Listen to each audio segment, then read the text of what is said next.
بسم اللہ الرحمن الرحیم وبہ نستعین۔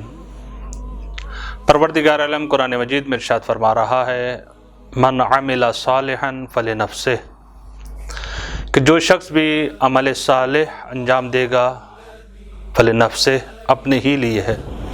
یعنی انسان جو بھی عمل صالح نیک کام انجام دیتا ہے وہ در حقیقت اپنے ہی لیے انجام دے رہا ہوتا ہے۔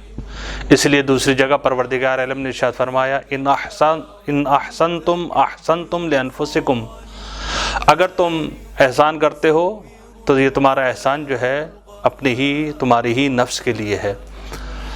یقیناً جو بھی ہم نیک کام کر رہے ہیں، چاہے ہم کسی اور کے لیے ہی انجام دے رہے ہوں، لیکن اس کا ہمیں ضرور فائدہ ہے۔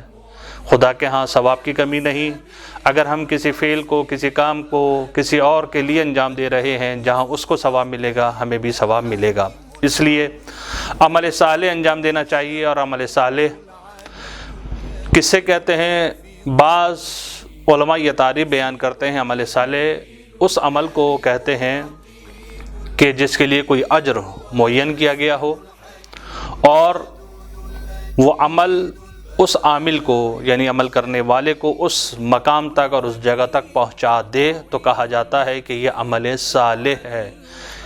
مثلا نماز کا ایک فائدہ یہ ہے کہ انسان برائی سے بچتا ہے، تو یقیناً اگر ہم نماز پڑھ رہے ہیں اور برائی سے بچ رہے ہیں تو اس کا مطلب یہ ہے کہ یہ ہماری نماز جو ہے وہ عمل صالح ہے۔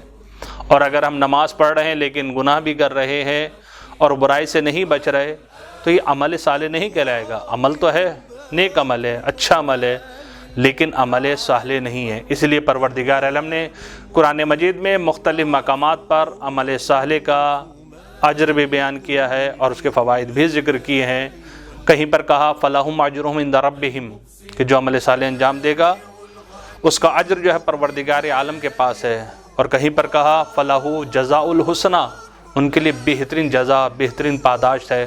اور کہیں پر کہا کہ فَلَا خَوْفٌ عَلَيْهِمْ وَلَا هُمْ يَحْزَنُونَ، نہ ان کے لیے خوف ہے نہ جو ہے ان کو حزن ہوتا ہے۔ اور کہیں پر کہا جو عمل صالح انجام دیتا ہے وہ مومن ہے۔ اور کہیں کہا کہ جو عمل صالح انجام دیتا ہے حیاتاً طیبہ، ہم ان کو پاکیزہ حیات دیتے ہیں۔ خدا سے دعا کرتے ہیں کہ ہم سب کو عمل صالح بجا لانے کی توفیق عطا فرمائے۔ والسلام علیکم ورحمۃ اللہ۔